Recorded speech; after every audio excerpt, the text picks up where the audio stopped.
Hai sobat-sobat CCG, kembali lagi di acara CCG Talks.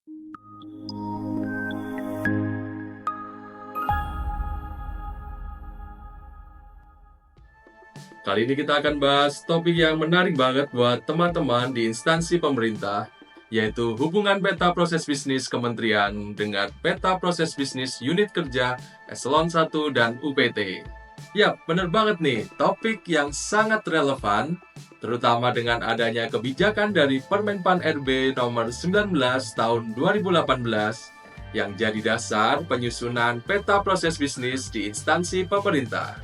Tepat 6 tahun, mungkin di antara rekan-rekan yang baru memulai, sedang dalam proses, atau bahkan sudah di tahap evaluasi peta proses bisnisnya.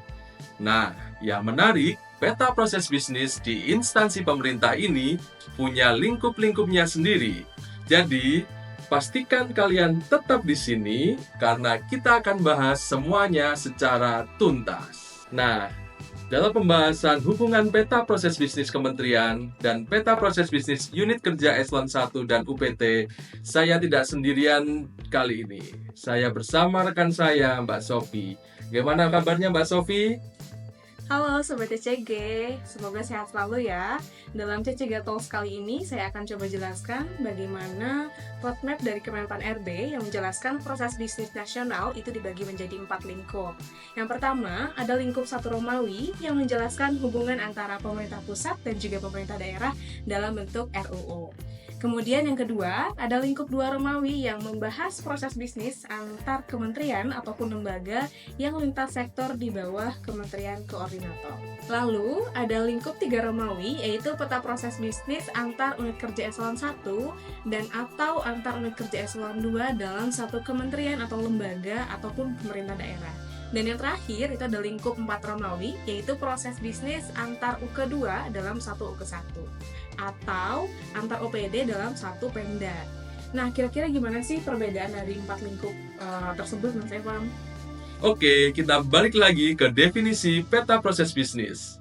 Berdasarkan Permenpan RB nomor 19 tahun 2018, peta proses bisnis itu sebenarnya adalah panduan yang ngegambarin hubungan kerja yang efektif dan efisien antara unit-unit organisasi. Contohnya nih, di lingkup 2 peta proses bisnis di Kemenko Polhukam bakal nunjukin bagaimana hubungan kerja antara Kementerian Dalam Negeri, Kementerian Luar Negeri, Kementerian Pertahanan, dan seterusnya.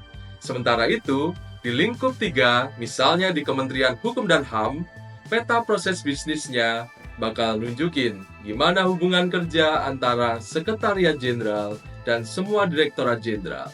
Nah, detail-detail hubungan ini bakal lebih spesifik lagi di lingkup keempat.